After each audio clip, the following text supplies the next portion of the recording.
A very good afternoon, good evening, and good morning to all those who have logged in from different time zones of this planet. We are so pleased you are here and we welcome you to the ASPA-FLEX webinar series. I am Dr. Vrushali Ponde and I am your webinar lead for today. And I have a lot of pleasure in telling you that I serve the Asian Society of Pediatric Anesthesiology as the education lead. Well, today's webinar is dedicated to scoliosis anesthesia and its nuances. It would be moderated by two of our very capable moderators, Dr. Arlinda Oracion and Dr. Teddy Fabila. Well, Dr. Arlinda Oracion is the head section of pediatric anesthesia, head protocols and pathway committee, member training committee of Rizal Medical College. And over and above, she is an extremely dear friend, very proud to say that.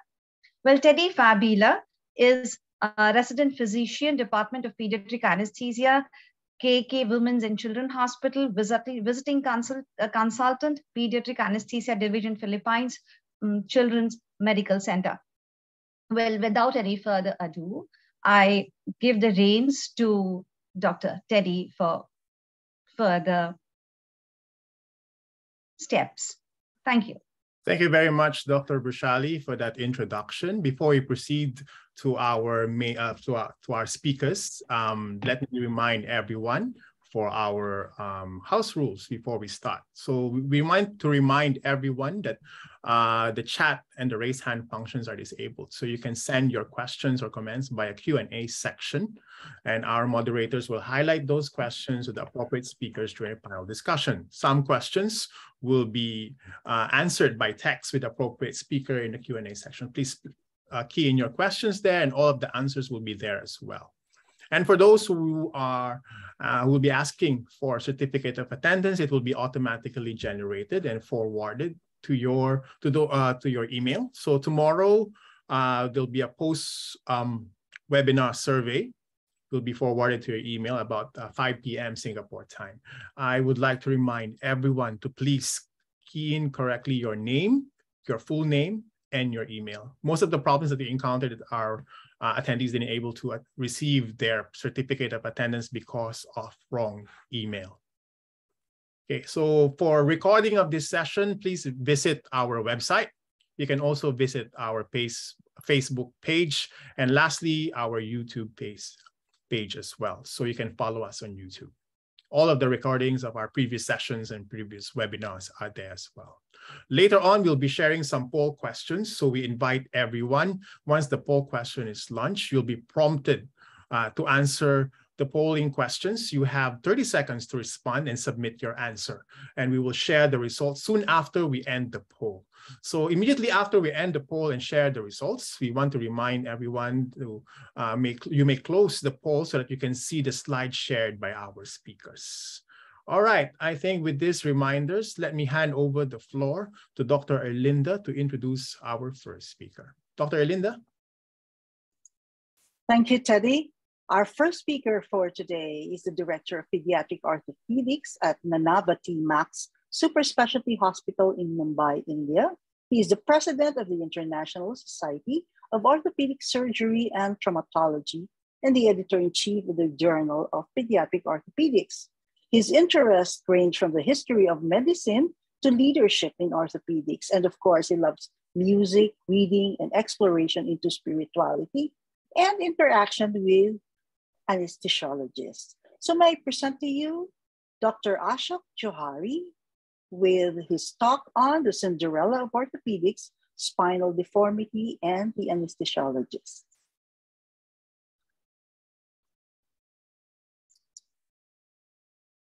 Warm greetings to everyone on this webinar, and I'm grateful to the Asian Society of Pediatric Anesthesiologists for this invitation and the honor done to me. I'm happy to speak to all of you on the problem of scoliosis, especially relevant to your profession. I call it the Cinderella of orthopedic surgery, the spinal deformities, and we're going to speak about them. I'm trying to compress everything I know in about 20 minutes. Well, this is scoliosis, right? This is scoliosis, but this is not pathologic. This scoliosis is not pathologic. Definitely, it is very, very graceful. So this scoliosis is at will, it's postural, and it can be corrected, again, voluntarily.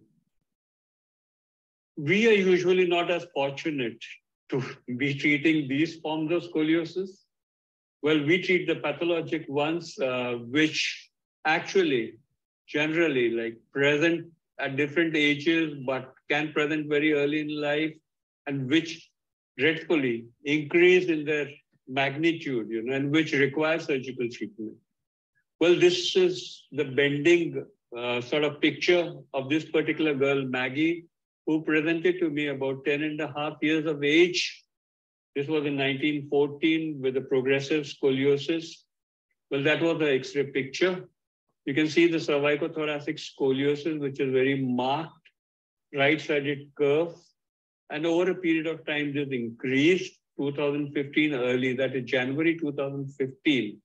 Well, she presented for surgery.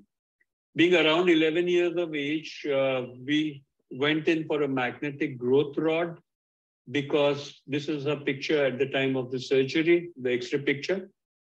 And this is after the magnetic growth rods were inserted post-operatively in the ICU. The wound healed well eventually. And this is at the time of dressing. Well, a picture much later when we started the distraction. So that is for now from Maggie, but I'll come back to Maggie at the end of my lecture. So now what do anesthesiologists want to know about scoliosis? Well, what is scoliosis? I think all of you know it, but I'll give you some more insights. What are the different types of scoliosis and how do I identify them? What is the early onset scoliosis and what are the implications of this early onset scoliosis? Now, can I follow, as an anesthesiologist, can I follow what the surgeon is speaking, what terminology the surgeons are using? Well, then the questions of what is the management?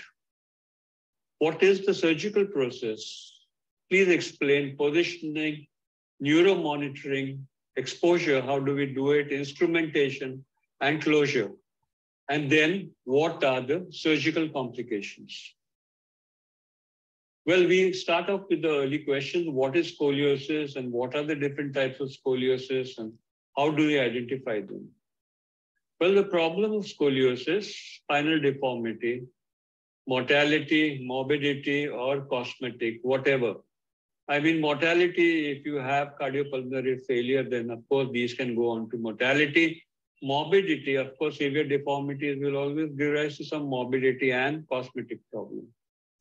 Now, scoliosis is a multidimensional displacement of the normal spine alignment. We thought it was just a coronal displacement, but it is not so. The Scoliosis Research Society, in fact, defined scoliosis as a lateral curvature of the spine of more than 10 degrees as measured by the Cobb method. I'll come to that a little later, as measured on the standing radiograph. But we realized soon that this is a complex deformity, predominantly lateral on the coronal plane, but also has a sagittal component, also has a transverse component of rotation. And that is why we get the hump here. We classify scoliosis into idiopathic and non-idiopathic varieties broadly.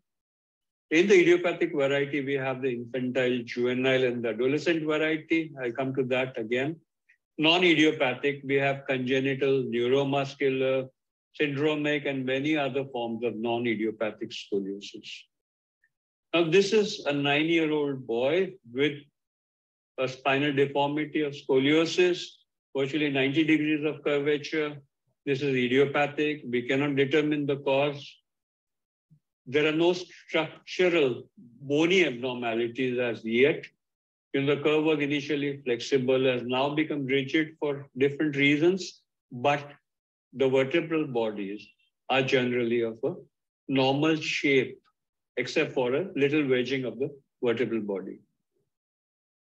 Idiopathic scoliosis are of 3 varieties: infantile, where the onset is less than 3 years; juvenile, where the onset is between 3 and 10 years; and adolescent, where the onset is for the age after the age of 10 years. Now, this is infantile idiopathic scoliosis. This child is 1 year and 2 months old, presenting with a fairly severe scoliosis. Juvenile idiopathic scoliosis, this is a 5-year-old boy, again presenting with a significant deformity, which originated a year back. And this is adolescent idiopathic scoliosis, a 13-year-old girl with a significant deformity, again happening during adolescence after the age of 10. So congenital varieties differ because there is a bony abnormality. So if you do an X-ray, you definitely find a bony abnormality. This child has what is known as a segmentation defect. So on the concave side, the bodies actually are joined together. On the convex side, growth happens, and that's why the scoliosis increases over time. And you can have the presence of hemivertebra, which are poorly developed or malformed vertebral bodies, which are triangular in shape, and which can give rise to acute obliquity of the spine, like is happening in this case here, in the CT scan.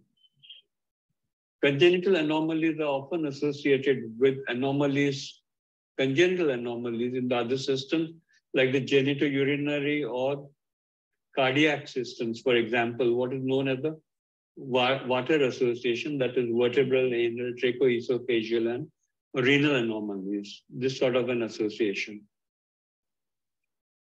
As opposed to congenital, neuromuscular scoliosis is failure of the neuromuscular system and can occur in upper motor neuron and lower motor neuron problems like cerebral palsy, muscular dystrophies, arthrogryposis multiplex congenita, spinal muscular atrophy, and poliomyelitis.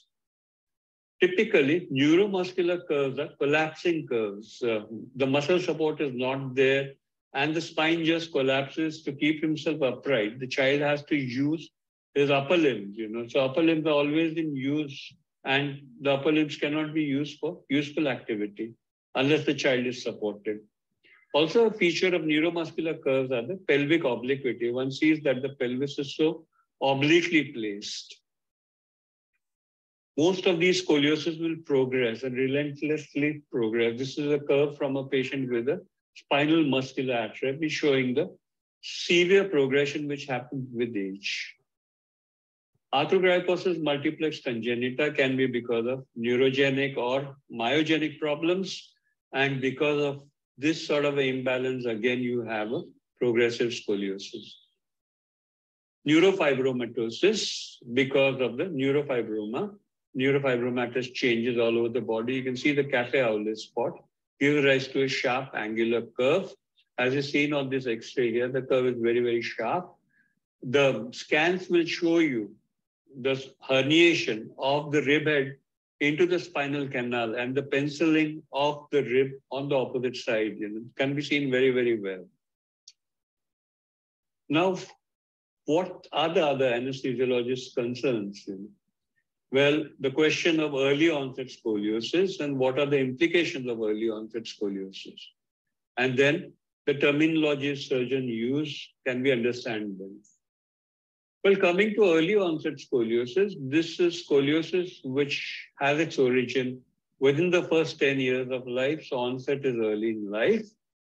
Because of thoracic scoliosis, which happens early in life, pulmonary function can be affected. Because of the stunting of growth and hence improper lung growth, pulmonary function can be affected.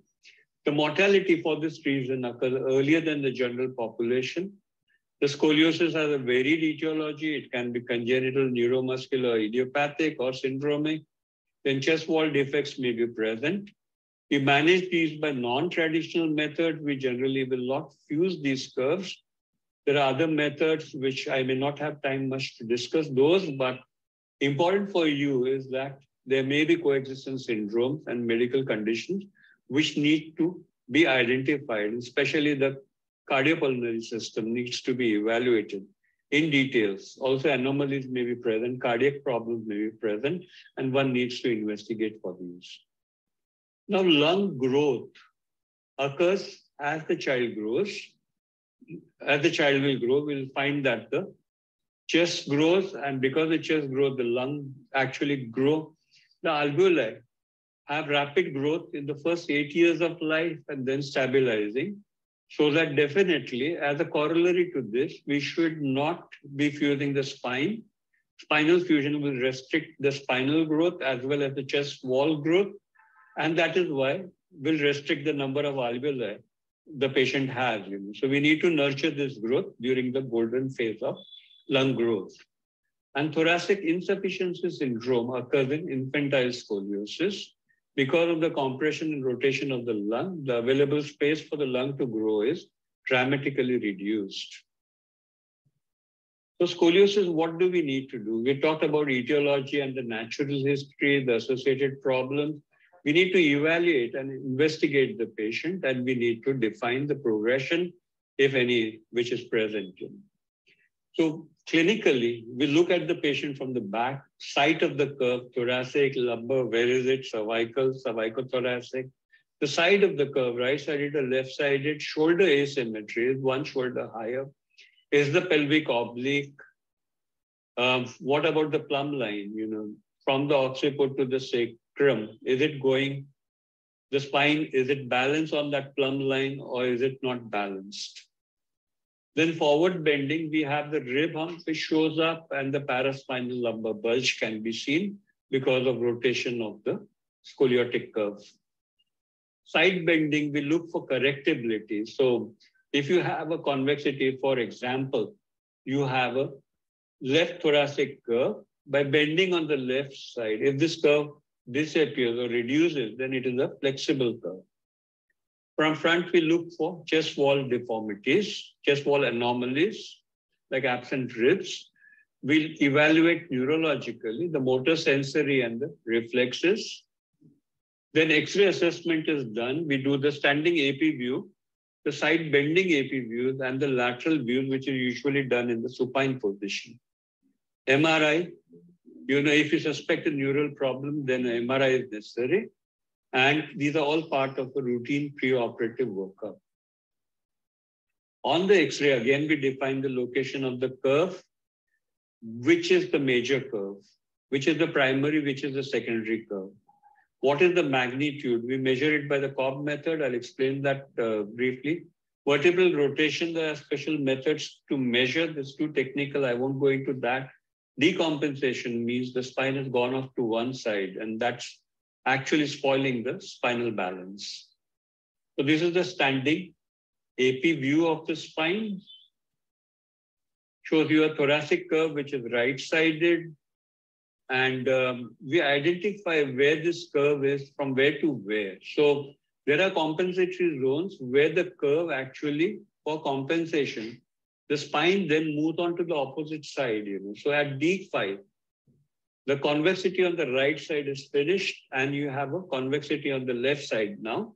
And D11, similarly, the spine compensates by having a convexity to the opposite side. So the disk space between D11 and D12 and between D4 and D5 is more or less parallel, and we need to actually define the Cobb angle as a tangent to the end plate.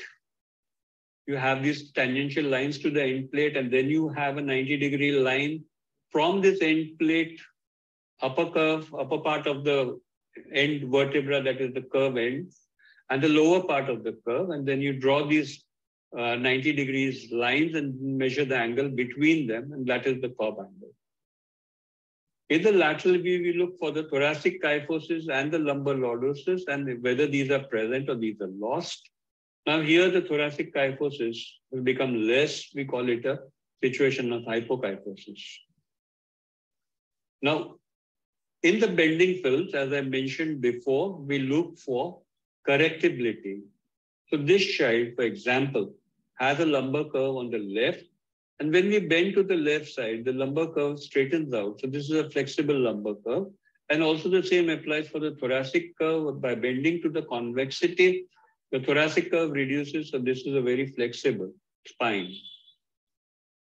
Next, we need to define the progression. Progression means that the curve is actually increasing in magnitude. A 10-degree increase between successive measurements is known as a progressive scoliosis. So this is very, very obvious between 1990 and 1997. the curve has increased tremendously. So this is a progressive curve. The second part of my talk concerns management. So the anesthesiologist concerns are what is the management, what is the surgical process, and what are the surgical complications. Let's speak about management briefly. Well, there are 3 O's of management. From 0 degrees to 20 degrees Cobb angle, we observe. We don't do anything active. Between 20 and 40 degrees, we use braces or orthosis. More than 40 degrees, especially if the curve is increasing, we would need to operate. Now, this is not a sort of a absolutely rigid dividing line. It would also depend on other factors like cosmetic concerns and progression, which will determine the need for surgery. With bracing, we can maintain the curve at the pre-bracing levels. When do we do surgery? When there is progression happening at any age, when the hump is increasing, when there is an increasing decompensation, which means the spinal balance is getting lost, where there's a neurological deficit or an unacceptable cosmetic deformity. The aim of surgery is to balance the spine with minimum levels of instrumentation and fusion. So we don't want to fuse areas of spine which are not necessary to fuse. We need to define which is the major curve which requires fusion. From where to where will this fusion extend? The surgical issues are curve correction. We correct the curve, we stabilize it by instrumentation. And finally, because instrumentation won't last forever, we need to fuse the curve, the zone of the instrumentation, actually. Now, curve correction depends on the inherent flexibility of the deformed area. If the deformed area is rigid, it would mean that we need to release or make that curve more flexible by means of anterior or posterior releases or bony resections. An example of an anterior release where the vertebral column is opened anteriorly, the discs are actually taken off and bone graft put in. This is a good way of making the curve more flexible. We can do this also endoscopically. The disc spaces can be taken off endoscopically and the curve corrected very well. Posteriorly, when we are operating from the back, we may need to do releases from the back, which means actually release the connections between the neural arches, one level to the other level. Sometimes we need to do bony correction. So here's an example of an osteotomy, which goes from the posterior column, that is the neural arch, through the pedicle into the vertebral body. And here, this is for a sagittal correction, but the same can be employed for a coronal correction. The neural arch through the spinal canal into the vertebral body and resection of the vertebral body. Now, we use instrumentation to help correction, to hold the correction, and it also helps the spine to fuse. Different types of instrumentations are in use. This is historical use of the Harrington rod for correcting this curvature. Because the hold of this rod is only at 2 points on the spine, we would have to use bracing to support till the fusion actually becomes strong. The Lukey system, to overcome this problem, well, multi-segmental fixation, wires which are put beneath the lamina and which pull the spine to a rod. So we use generally 2 rods, or we use a Lukey rod, which is a loop, which goes on the deformed area, and the spine is pulled to it by means of sublaminar wires. There is an example of a patient with poliomyelitis and the curve correction using the Lukey system. Anteriorly, going through the abdomen or transthoracic, one can fix the spine with instrumentation. These are screws and a cable or a rod. And this is a very powerful means of correcting the spine. Now, pedicle screws are something which are in use today. And it's a very, very powerful instrument, powerful implant actually, because it gives you 3-column stability and segmental fixation. When you talk of 3-column stability, it means that it goes from posterior through the neural arch into the pedicle, into the vertebral body, and it holds the spine. You can rotate or you can correct the curve sagittally or coronally if you do multi-segmental fixation with pedicle screws. So these follow defined anatomic trajectories. Example of pedicle screw use here is a neuromuscular scoliosis, and the patient has a pelvis which is very, very oblique. One can correct this by means of pedicle system, pedicle screws, good correction in the lumbar region. The pelvis will become nearly horizontal. As I mentioned, fusion is required to actually get the spine to join, all the vertebral segments to join to each other, so that the instrumentation is not actually fatigued over a period of time. We fuse the minimum which is required. Now, the surgical process, how do we go about it? That is positioning, neuromonitoring, exposure, instrumentation and closure, and surgical complications. I'll talk briefly about this. So we come back to our case. This is Maggie, 2015. She finished a distraction in 2022. We do a final rodding for her. So fusion and rodding. The earlier magnetic rod was held at the upper portion and the lower portion, the upper end and the lower ends of the curve without any fusion. We now have to do a definitive fusion. So this is positioning in the prone position. Vishal is going to speak to you more about this positioning aspect, and neuromonitoring, motor sensory, evoked potentials or SEPs, which are recorded live or which are recorded in real time as the surgery is going on, so that we know what is happening to the spinal cord. The exposure, the magic rods which are exposed and then removed, and then finally these pedicle screws which are put in and the spine corrected. Talking of complications, blood loss, of course, has to be managed intraoperatively. Thromboembolic complications can take place rarely. Neurologic complications on the surgical side can happen.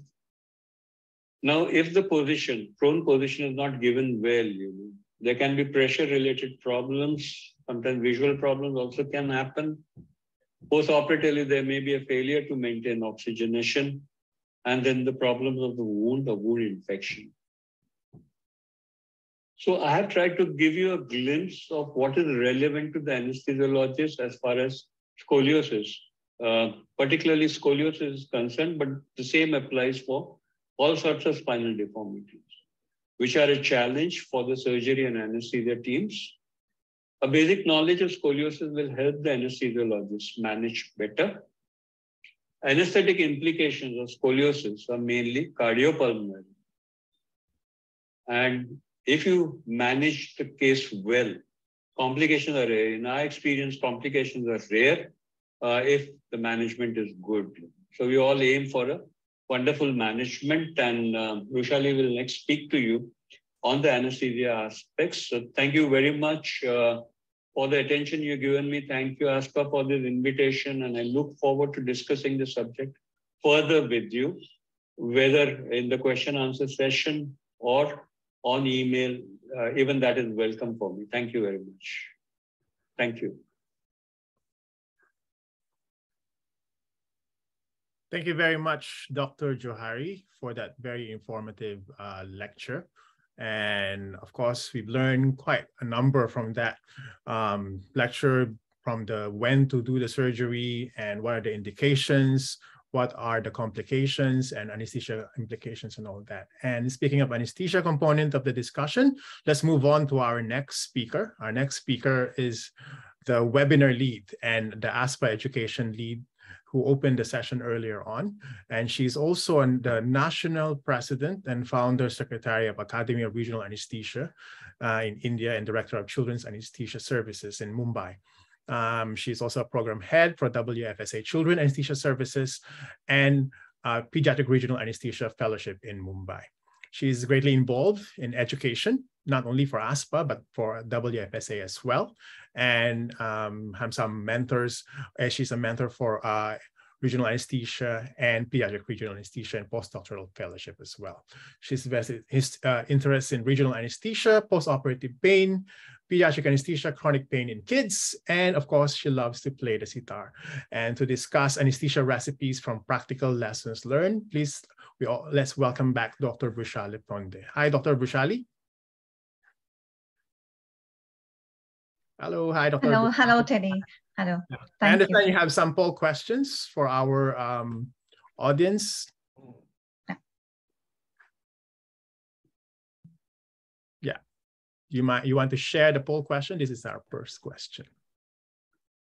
Yes, let's take it this way. We start with the poll questions and we kind of ask ourselves and try and answer them, and let's evaluate if they were true or false to our own selves after the lecture is done. So which of the following is true regarding using muscle relaxants while anesthetizing cases with scoliosis?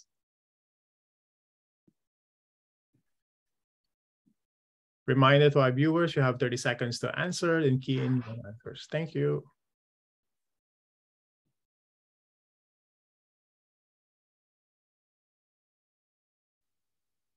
Ten more seconds left. Sure. All right, I think we're done. Sharing the results, Dr. Yeah. Brushali. Yes, wonderful. So we can use it for intubation. And of course, there are certain time points where we can astutely use them as well. And we shall see it while the lecture goes on in details. So let's wait for them. The next. Which of the following is true regarding high and low dose tranexamic acid? Because it's so rampantly used to manipulate coagulation cascades. So your time starts now. Yeah. Dr. Brushali, can I ask what is our definition of high and low tranexamic acid? Sure. That's an interesting question.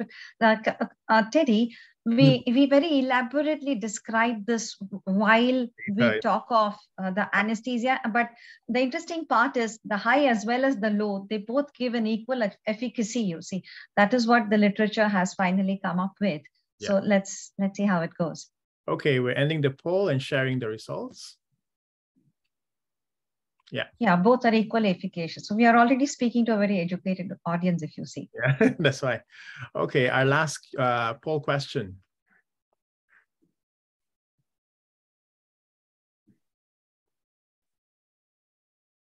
Yeah.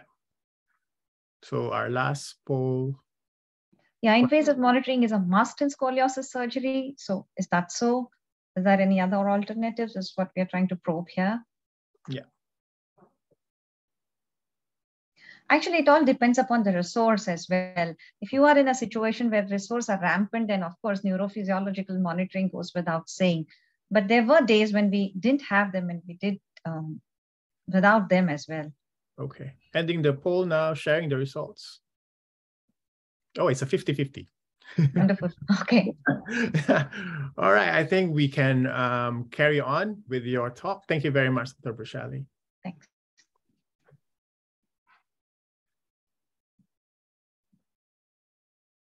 Welcome to ASPA-FLEX, and we are going to consider now the anesthesia recipes for scoliosis surgery in a very pragmatic way.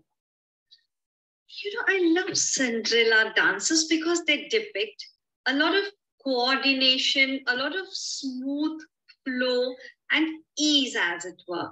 However, scoliosis anesthesia actually does contain a lot of this, but it's extremely precarious and it has to be very meticulously balanced amongst many different things and their demands. So let's look into that.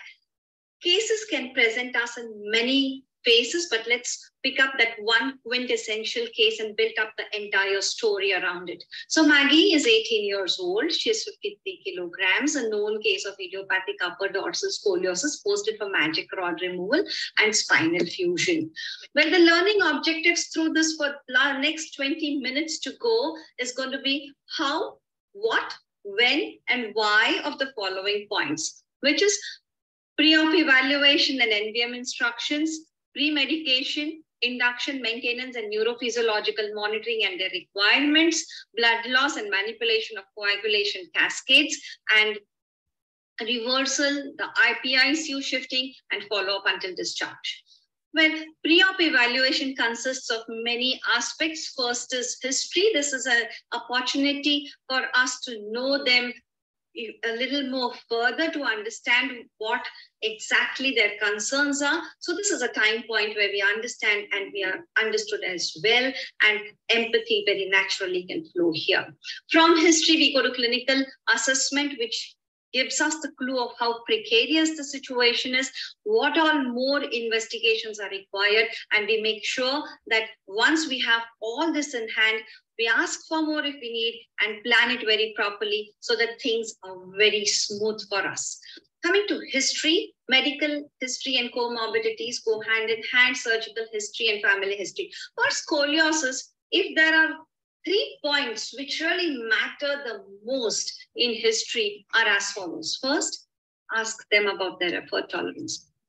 A second point, effort tolerance. Third point, effort tolerance. Someone tells you that, oh yeah, she is a swimmer, or she swims very regularly, or dancing is her hobby. Every day she goes to college, climbs 2-3 flights of stairs, sorted. So this is what this one thing can tell you. In our case, Maggie was an NICU graduate, had delayed milestones, was diagnosed as mesocardia, and currently has dextrocardia, telling us the story of what has happened to the thoracic internal organs due to the scoliosis curve that has developed over a period of time. Her surgical history, 12 years of age, she was operated for growth rod insertion. This is what matters to us. Well, on clinical assessment, it has a non-verbal aspect, which is big. The way they sit, the way they talk, their expressions, lots tell you about what are you going to deal with. Demographics, well, the age and the weight tells you about the dosages and the infusion pumps that you're going to set. Breath holding time is important. Anything of this kind, please first demonstrate them as to how to do that and then calculate the breath holding timing. Suboptimal breath holding timing, say 12 to 11 seconds or so, needs further investigations. Will come to that. Basal heart rate, important. Blood pressure, we are going to manipulate it, important. Auscultation, one more aspect of importance here is the inequality of it due to scoliosis has to be kept in mind. After intubation, you have to recall what you had heard in the pre-op as well. SpO2 and Allen's test, obviously, because we are going to put in the intra-arterial lines.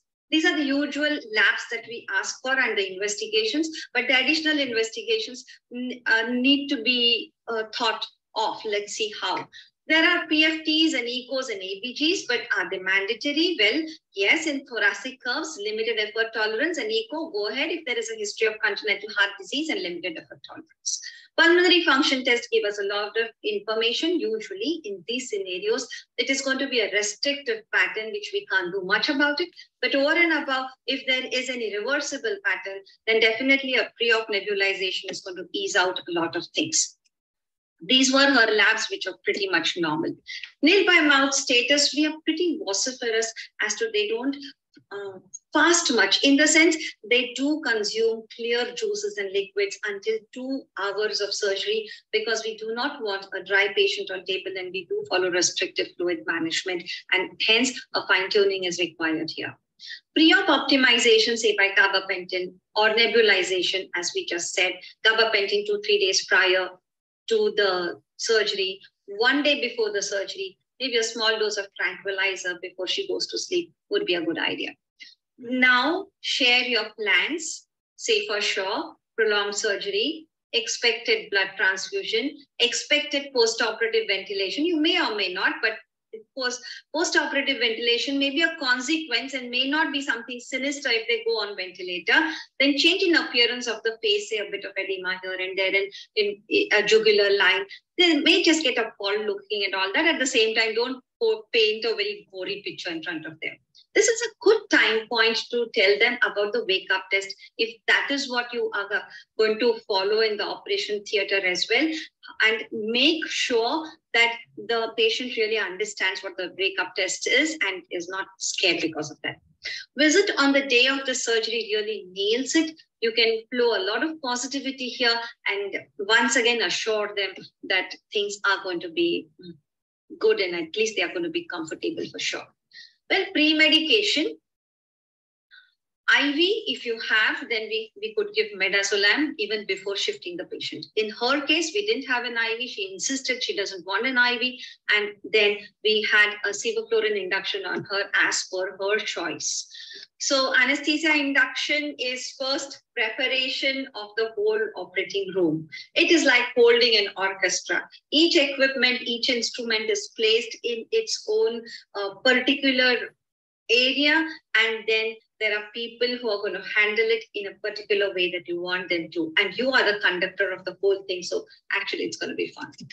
Ergonomics is workstation at the head end. The induction is going to happen on the trolley. The table in between is laid and prepared for prone position, which includes its bolsters and the head frame.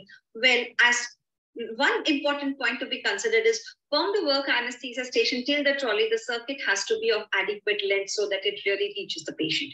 Ultrasound machine ergonomics and forced air warmer have to be thought of. Airway equipments, note all this, but note for sure the bite block, which is very, very necessary for the neurophysiological monitoring. Otherwise, you will have a lacerated tongue or injury on the lip of the patient. Invasive lines, please keep all of them ready, age appropriate, and an enthusiastic student who likes to take perfect photographs is a good addition. Coming to anesthesia induction, yes, you have seen all the three gists of it. Stable depth, yet allow neurophysiological monitoring and give a good surgical field is what our responsibility is. So let's see how we do that. Induction, IV, propofol, sevoflurane, inhalational, and non-depolarizing muscle relaxant is atracurium. Well, there are lots of drugs now that to be given, you can give, but more than what drug, it also depends upon at what time you give. So a lot of fine-tuning goes. Midazolam, as we discussed, first drug. Antipsychotic, first drug. Fentanyl, let it go after these two drugs. Intravenous lignocaine, at the time when the atracurium acts. So propofol is given, atracurium is given, we are ventilating. Till that time, lignocaine is given in a dose of 1 to 2 milligram per kilogram so that the laryngoscopy response is definitely attenuated. The paracetamol, the diclofenac, the dexamethasones, every known analgesics, including the opioids, should be given prior to the incision to have a good preemptive effect. Pantoprazoles, the MSETs, the dexamethasones, and their repetitions also need to be kept in mind. Dexamethasone usually is repeated again before the extubation. Well, intraoperative monitoring goes as follows. We call it with a mnemonic of C2, easy to remember. Standard monitoring plus BIS, invasive monitoring, T for temperature, and U for urine output. Troubleshootings, well, they always should be thought of. In Maggie's case, she had a very, very short neck, almost no neck. You can see in the picture, but she was 54 kilograms. We did take a 7.5 range. IJV cannulation, we got a run of arrhythmias. They did not really halt even after withdrawal of quite a length. Then we removed it. We waited till they subsided. And then we did go ahead and put a 5.5, which would have sufficed actually a 3 to 4 year old patient rather than an 18-year-old patient. But as I told you, her veins were at a premium and we wanted a central venous line even for that purpose. Otherwise, two large bores IV lines might have sufficed. Well, for prone position, call it PPP, prone position protections. All these are required. Please dwell on the picture very well. So the preparation and actual execution of it is as follows. Prone position, always be mindful of dislodgements. There are certain things waiting to get dislodged while we prone the patients. Endotracheal tube, intravascular lines, especially the intraarterial line, notorious for it. Urinary catheters and monitoring equipments. ECG is something that you would remove and reapply again. Coming to frames, the headrest and the body, well, the longitudinal bolsters, they have to support the abdomen in a way that there is no compression and there is the movement of the abdomen for ventilation is very, very free. Secondly, this is what is going to increase the pressure in the inferior vena cava, engorge the epidural vein, and give a very bloody field. So, I mean, not a good situation to have. So please be mindful right at the beginning. So secondly, the eyes, the lips, the nose, the chin, and the neck all are prone to injury here. So please be careful. They all should be well padded. They should not be under pressure. Nothing should be compressing on them. And the neck should be in the neutral position. Peripheral nerves and genitalia have to be padded as well. After positioning, make sure about the auscultation and make sure that the arms are fitted very well. So this is how we would execute all that we have just said. And this is the final position. And this is the time now to start the infusions of propofol if you made fentfol, if you want to give ketfol, if you want to give lignocaine infusion. This is the time to start all of them. Well, another aspect is optic nerve and sheath diameter. Let me be very candid. We don't do it in each and every case, but yes, there are a couple of cases in which we did. So just measure the diameter of the optic nerve sheath and the optic nerve as such before proning the patient and after the surgery when the patient is made again supine. Maybe this is a food for thought for the research to follow. Coming to temperature, nowhere else temperature monitoring and temperature maintenance is as important as prolonged scoliosis surgery. Well, ambient temperature manipulated in a manner that the patient really doesn't go very hypothermic, but let it be agreeable with the surgical team.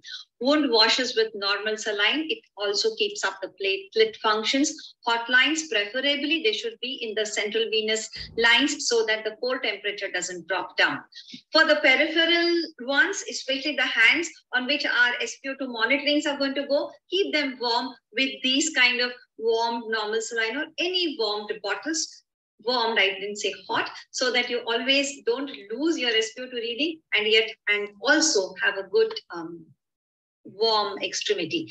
And this is also the extremity presented to you to look at the capillary refill, to look at the color, to see the pulse of the patient as the surgery proceeds. So tips prior for incision. Remember, if we can really give them a good field right from the word go, right at the incision. And if we can save that one extra mopful of blood that can happen at this time, then we are starting from a good point. Otherwise, we are at the back foot already in blood loss. So give a good depth, give a shot of propofol here again. Give a good dose of fentanyl once again. Make sure there is a good depth, there's a good analgesia and muscle relaxants. Mind you, yes, I'm talking of scoliosis, and yes, I am talking of muscle relaxant repetitions here. There are 3 time points, in my opinion, or our experience that has told us. One, during the intubation. From the intubation till you put all your lines, and then they have put their neurophysiological monitoring. It's easily half an hour to 45 minutes. So first dose has gone off. That is the time they can take their basal on neurophysiological monitoring reading. Once they have their basal reading and you're going to prone the patient, that's another time point at which you can give your muscle relaxant. After proning, they start their incision. That itself is going to take time. Prior to the incision, give a touch of muscle relaxant that helps you in giving a good depth. You can also use sevoflurane at that point, say to 1% or something like that, not too much, but yes, you can always repeat propofol and fentanyls that we have just discussed already. Now, neurophysiological monitoring modalities are many, such as the motor evoked, the sensory evoked, and the EMGs and the wake-up test, if that is what you have discussed. So neurophysiological monitoring is something like this. It is going to look something like this, and a magic is expected here. Look at what it is going to be. Okay, so this is what the response is going to look like. And in spite of such a robust movement, they are supposed to be not aware. They are supposed to be profoundly analgesic and yet achieve this with agents of these choices. So we cannot use the sevofluranes, we cannot use the nitrous oxides, we can't use barbiturates, we can't use benzodiazepines. Yes, you can use propofol. Yes, you can use touch of ketamine. We can use fentanyls and we can use remifentanils. We have fentanyls and morphines, so that is what we use. Wake-up test, if the neurophysiological monitoring is not at hand and if we have decided for wake-up test, this is how it should go. Stop the surgery, stop the anesthetics, ask the patient to move the fingers and the toes by the person, preferably who has explained the wake-up test to that person, to the patient. And this has to be repeated every 30 seconds. The instruction to move the fingers and the toes till the movements are seen. And to do that, you need one person at the head end, another person to see the movements. And once the movements have been documented, then immediately we anesthetize the patient with a propofol bolus. Well, blood loss and a hypovascular field. You can optimize the blood loss by achieving a hypovascular field by good positioning and analgesia. We've already discussed that. Manipulation of the coagulation cascade by tranexamic acid is something that we very, very meticulously do. Hypotension, yes, we can achieve a mean arterial pressure of 50 to 60. Anything lower than that is detrimental for the neurophysiological monitoring as well as the spinal cord perfusion. And vasoactive drugs actually we hardly use if all the other aspects are taken into consideration. We automatically get that kind of a blood pressure. Coming to tranexamic acid, again, look at the dose and look at the timing very carefully. There are two thoughts when it comes to dosages: 10 milligram per kilogram loading dose followed by 1 milligram per kilogram per hour of infusion. This is what we follow. This is the low dose regime. A high dose regime is 50 milligram per kilogram loading dose, 10 milligram per kilogram per hour is the infusion, and the timing of both is the loading has to be prior to the incision if possible. Here is the evidence. The low and the high dose give equal efficacy, and hence we follow the low dose. Now, management of blood loss can be done by autologous free donation, intraoperative blood salvage. Let me be candid, we don't practice these two. And of course, tranexamic acid, which we just looked into it. Now, fluids in any surgery, more so in scoliosis, have to be calculated as if they're drugs. So we have to take the choice, ringer-lactate for obvious reasons. We go for restrictive therapy. At the same time, we are never rigid about any therapy for that matter and go very clinically. So the pros and cons for restrictive therapy are as follows. Pros: reduces the incidence of pulmonary edema and ileus, which are an issue in this particular scenario, and improve wound healing for sure.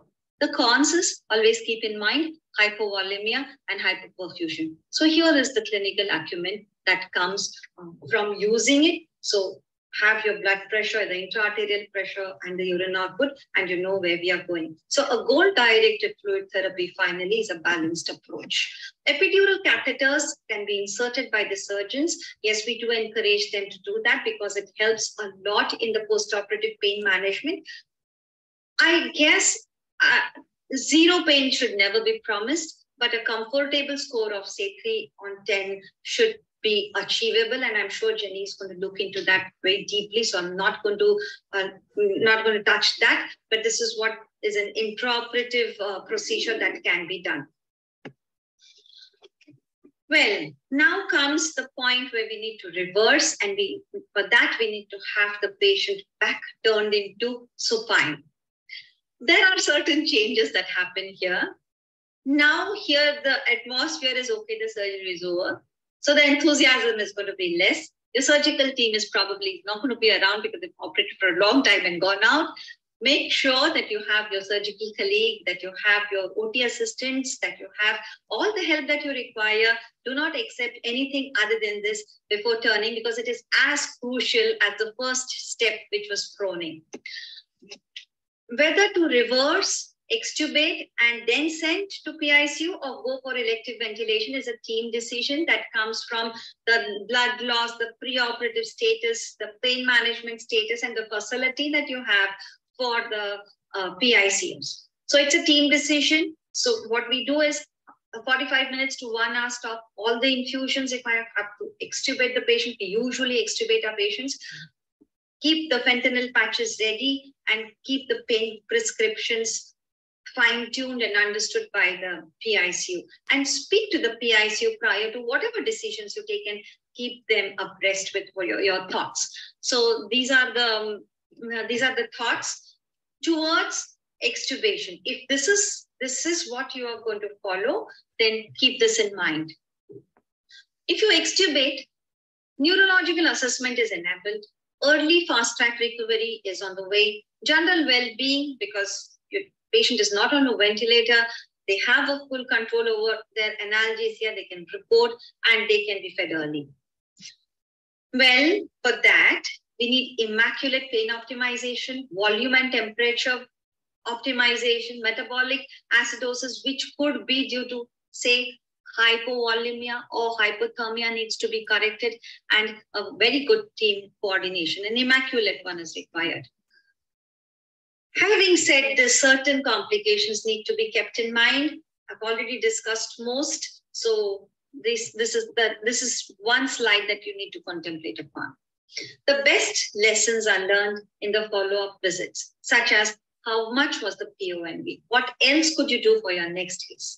So follow up, keep record, and audit yourself. How was the pain relief? What else could you have done? Did epidural really reduce the nausea, vomiting, and the requirement for opioids? Was movement of pain adequately managed? Keep all this in mind, observe, intervene. Say you may have to withdraw certain drug, you may have to add MSET, you may have to add metoclopramide over and over. I mean, a lot of fine-tuning can still be done so that till the patient goes home, the condition is optimized and they're kept happy.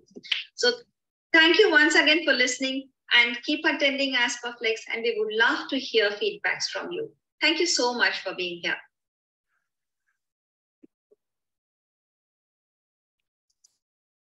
Thank you, Dr. Vaishali, for such a wonderful lecture. Really anesthesia recipes from practical lessons learned, starting from assessment, planning, and collaboration. It was really wonderful to hear talk about compassion, collaboration, communication, and then going on into the post-operative visit.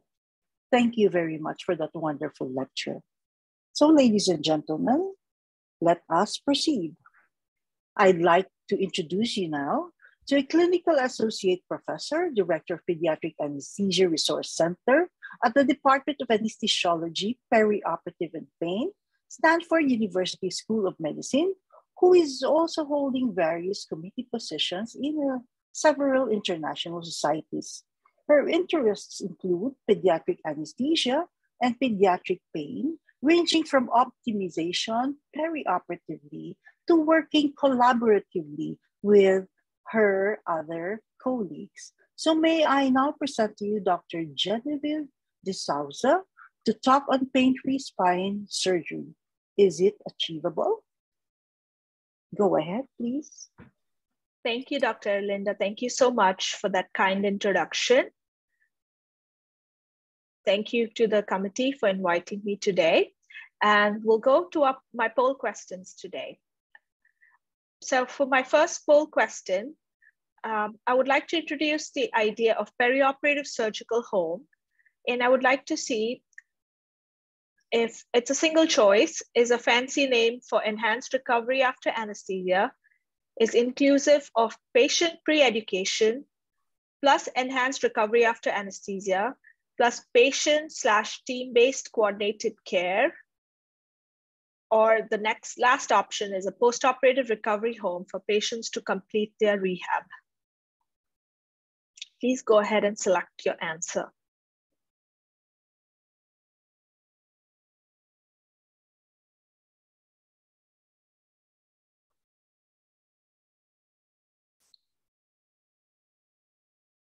Great. So the poll results are back, and as correctly, 85% of the population or the attendees here, last I saw, we had about 218 attendees. So most people picked out the correct answer, which is inclusive of patient pre-education, ERAS, and patient team-based coordinated care. And so we'll go further into why these answers are correct. And the next question, please.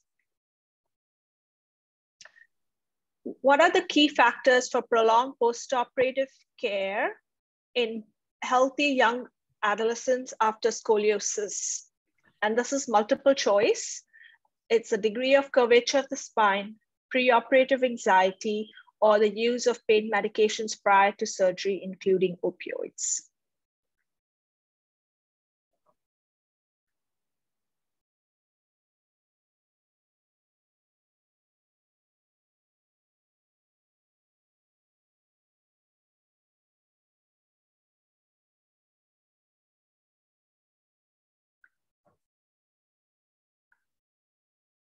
So we had 47% of the attendees picked answer 1 as degree of curvature of the spine, 47 picked out preoperative anxiety, and 63% picked out use of pain medications prior to surgery, including opioids. So we will discuss these answers in my lecture.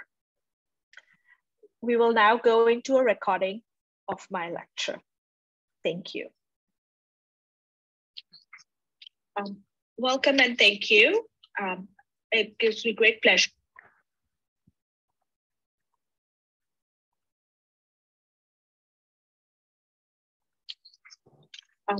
Welcome and thank you.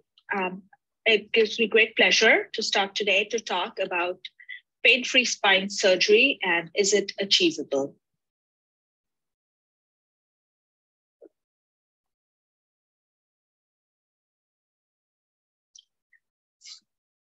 I'm talking on behalf of Stanford Children's Health. I'm Dr. Genevieve D'Souza. I'm a clinical associate professor at Stanford Children's Health at Stanford University, California. And I want to thank Dr. Vishali and Dr. Yamashita Masao for welcoming me to give this presentation. I also want to thank Dr. Teddy for coordinating and doing a fabulous job of putting all this together. I do not have any conflicts of interest or disclosures for the purpose of this lecture. Pain-free scoliosis surgery, is it feasible? And if it is feasible, how do you achieve it? Well, it is all about the patient preparation. And key differences is enhanced recovery after surgery or ERAS versus the perioperative surgical home, which is where in the United States of America is where we are now leading towards. And I would like to talk about the key differences between the two states.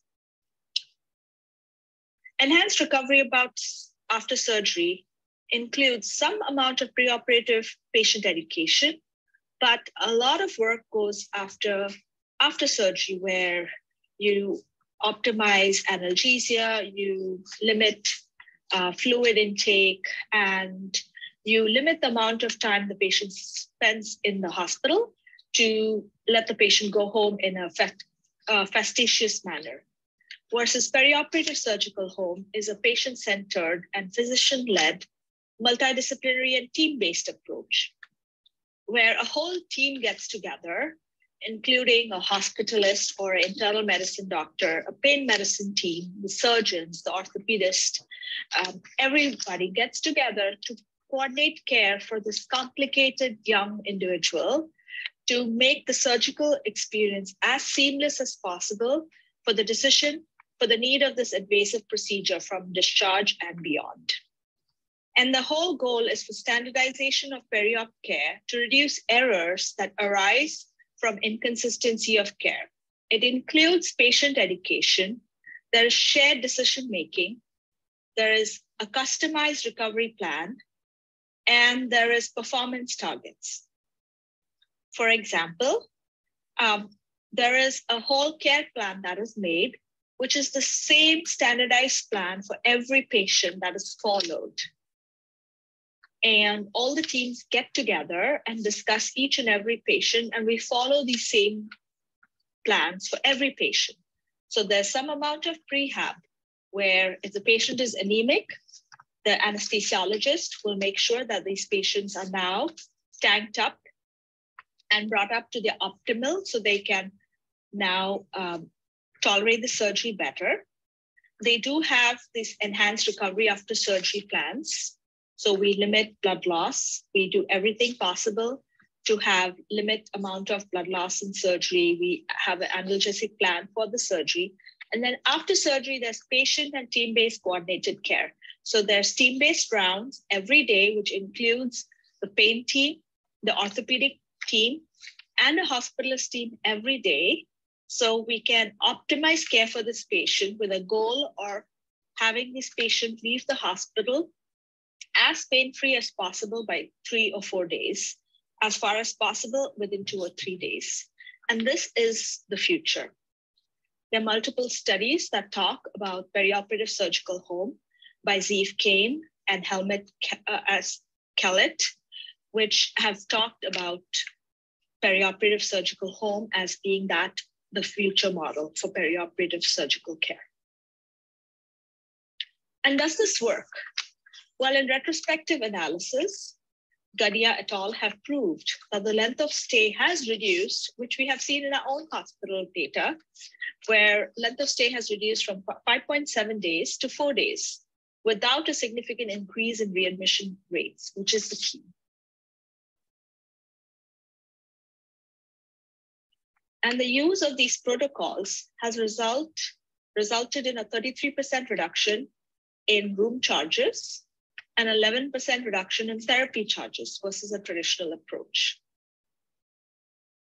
So here I'm going to talk a little bit about what our current protocol is. So we start right from pre-op, intra-op, post-operative care, post-operative day 1, 2, and 3. And if you want to take a picture of this, please go ahead and do, but I will be talking more in detail on each of the steps in the future slides. A big part of our scoliosis care for adolescent scoliosis and analgesic protocol involves ESP catheters or erector spinae muscle plane catheters, where these are surgically placed erector spinae catheters that are percutaneously placed above the cephalad aspect of the incision with the tip of the catheter goal at the first 1/3 length of the incision. And if you can see, the catheter tip is here at the top 1/3 of the incision. After closure of the fascia, these catheters are bolused with 0.5% lidocaine at 1.5 milligram per kilo to each catheter with maximum of 20 ml per side. On going further into these, so on day of service, the patient receives pre-op pregabalin at 2 milligram per kilo and celecoxib of 2.5 to 3 milligram per kilo plus bisacodyl at 5 milligram per PO as part of a bowel regimen. I understand that all these medications may not be available in every country, but if not pregabalin, previously we were using gabapentin. And if you use gabapentin, that would be 5 milligram per kilo. If celecoxib is not available, then I would just avoid it. For intra-op medications, IV methadone is cheap and can be used at 0.2 milligram per kilo. We use remifentanil infusion. And if you use ESP catheters, we don't use ketamine. We use IV acetaminophen. If IV acetaminophen is not available, then you could use PO acetaminophen in pre-op and continue with post-op and post-operative nausea, vomiting prophylaxis. And again, these catheters are bolused after closure of fascia at a maximum of 20 ml per side. Post-operative day 0, these ESP catheters are then infused hourly, alternating intermittent boluses of 0.25% lidocaine. Intra-op, they were bolused at 0.5% lidocaine. Post-op, they're 0.5% lidocaine. So now it drops to 0.75 milligram per kilo. So they're half strength, Q1 20 minutes. We continue with the hydromorphone PCA demand dose only at 2 mics per kilo. So the ESP catheters maintain the basal and the dilaudid PCA is our demand dose. We continue with the pregabalin as 1 milligram per kilo PO, Q12 hours. We continue with IV acetaminophen, 15 milligram per kilo Q6 around the clock. We continue with an appropriate bowel regimen. And we continue with lorazepam for anxiety and nausea control. If lorazepam is not available, or if it's not enough, we would do something like a diazepam. And similarly, other PRNs would be ondansetron, nalbuphine, Narcan, and bisacodyl for nausea, itching, and bowel regimen. Post-operative day 1 and 2, we start with oxycodone at 0.15 milligram per kilo. We start ketorolac, 0.5 milligram per kilo versus Celebrex 100 to 200 milligram, presuming there's no drainage to any surgically placed drains. We transition off the PCA and off the IV acetaminophen to PO. We escalate our bowel regimen and continue to the pregabalin. We have frequent ambulation. We encourage physical therapy, and we assess for spasms if needed. We can change the lorazepam to diazepam low dose as needed. We continue the ASP catheter infusions through completion of physical therapy clearance, and we remove the catheters after a trial of stopped infusions. Ideally, we stop infusions 12 to 24 hours prior to anticipated discharge date. If the patient's pain is tolerated, the catheters are removed. If pain worsens, may need to titrate oxycodone regimen. Post-op day 3 is the ideal goal of discharge day. All other medications are transitioned to PO. The ketorolac is transitioned to ibuprofen or celecoxib. We are transitioned to PO Tylenol, and then the patient is discharged home.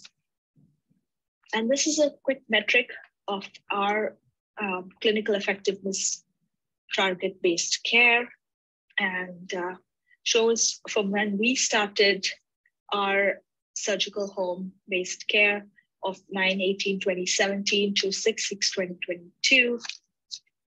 And it shows that our discharge metrics dropped from an ideal of about an average of 4.8 to about a 3.8. So we did have a good success rate.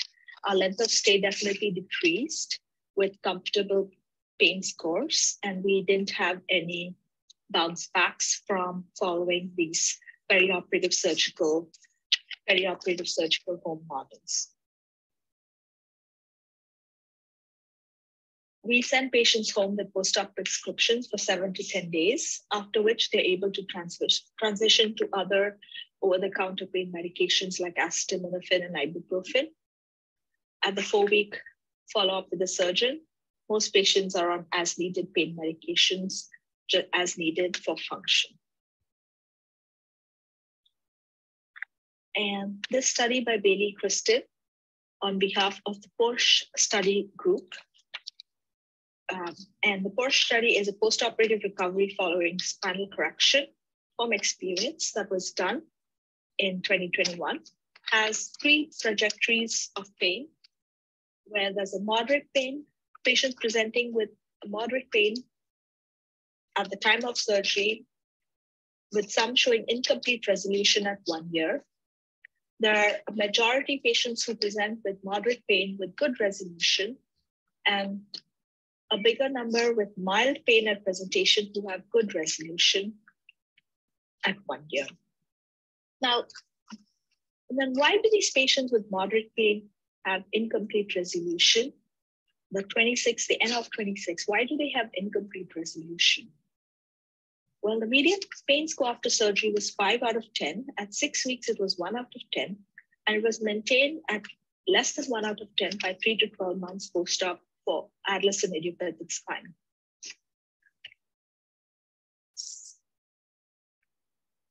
Those with moderate pain with incomplete resolution, it was predicted by higher baseline pain and anxiety, and they reported worse quality of life than those with the trajectories with good resolution. So it's important to know that you could predict who would have an incomplete resolution if they had higher baseline pain and anxiety. And how can we predict those?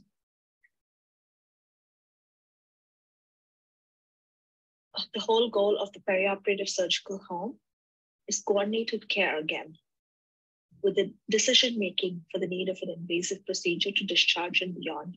If we can predict which patients are those that have higher baseline pain and anxiety, we can create some interventions that might help predict these patients. We can create some interventions right at that gap so that we don't have these patients stay longer or have these incomplete resolutions.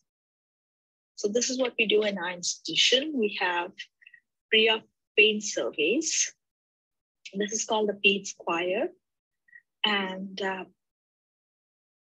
these are pre-op pain surveys that can be sent out to patients in the surgical field. And you have pain scores, promise outcome measures that talk about depression, anxiety. So we get patient scores and family scores, and you can predict what the patient's scores are and what are the pre-op pain medications. So the patient's already taking Vicodin, Nortab, Norco, a bit even before surgery.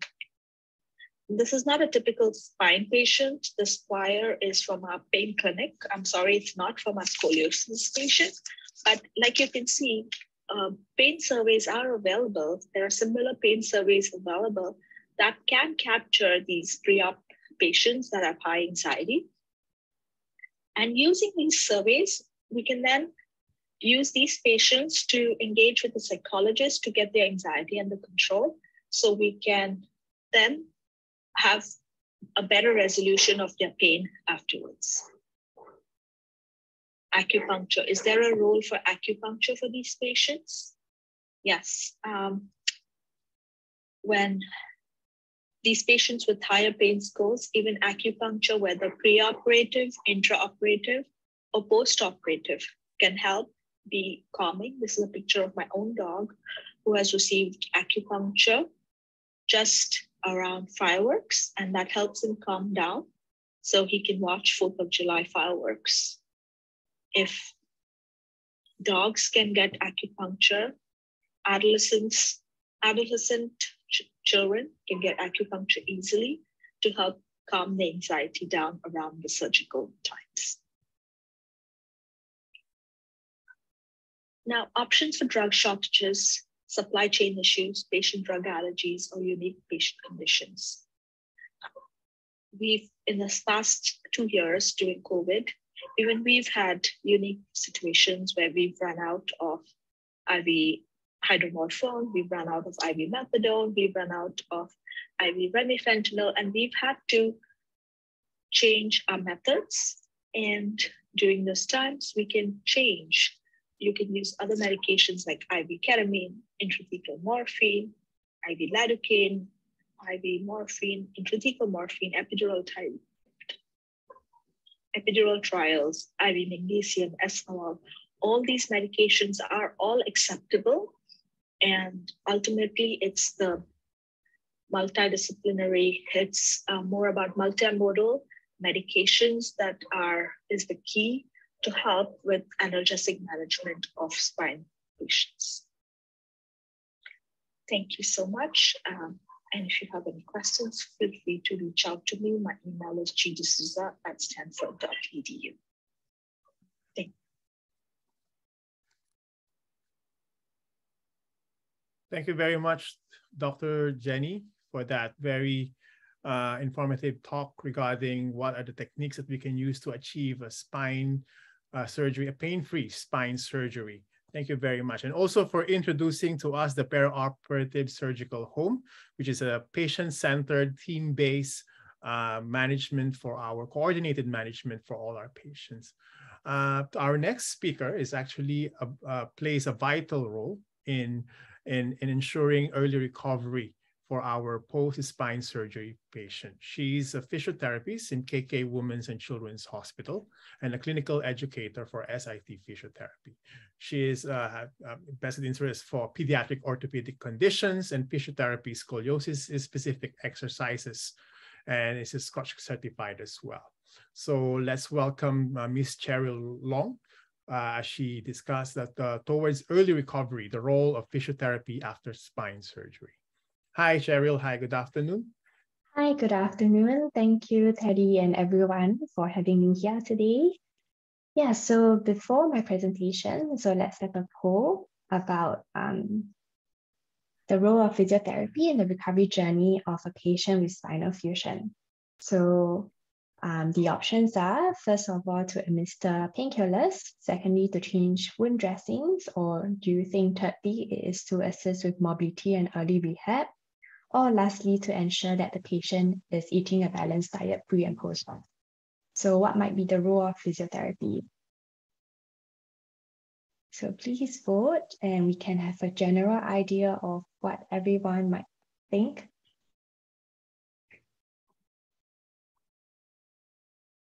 Okay, so majority chose, 95% chose to assist with mobility and rehab. Yeah, so everyone's got that right. We can move on to the next question.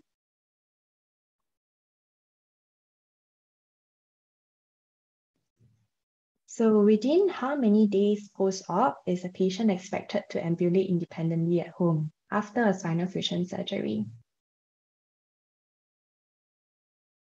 So please cast your vote. I think in different countries and in different hospitals, this might be a different standard of care or protocol. So let's have a look.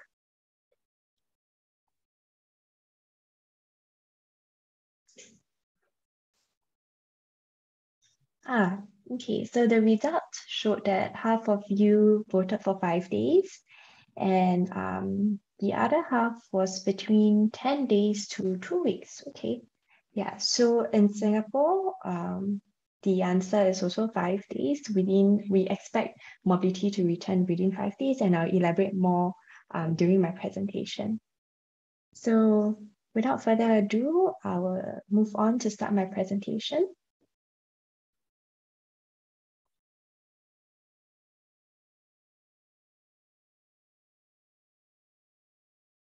Okay, so today I'm going to present on the topic of towards early recovery, the role of physiotherapy after spine surgery. So this is an outline of the presentation. We are going to go through the physiotherapy management of the case study, followed by pre and post-operative rehabilitation. So in relation to the case study, we have a 18-year-old female whom we can perhaps expect to have a better understanding of her condition, the procedure she's undergoing, as well as the pain management strategies. Since it isn't the first time she has undergone a surgery, she might already have experience with post-surgical physiotherapy rehab. We might expect a more cooperative patient if she's well aware of how to optimize her pain control prior to moving around. However, given her medical history of heart conditions, she may have a reduced tolerance or capacity for exercise. She may also require closer monitoring of her vitals during the physiotherapy sessions because of her heart condition. On the same note, because of a history of multiple surgeries, we do not have an idea of her experiences with them. They might be good or they might be bad. So on the other end of the spectrum, we can maybe also expect a patient who has developed pain avoidant patterns if she has had poor management previously. This will then mean that we may have to really focus on pain education and optimizing pain control prior to the physiotherapy session. With the previous history of growth rod insertion, there could also be scar tissue sensitivity around the previous wound site, or she may have also developed any postural compensations and have a reduction in mobility of the joints post-operatively. With this current surgery, our assessment and intervention will need to ensure that these issues are also addressed if they are present.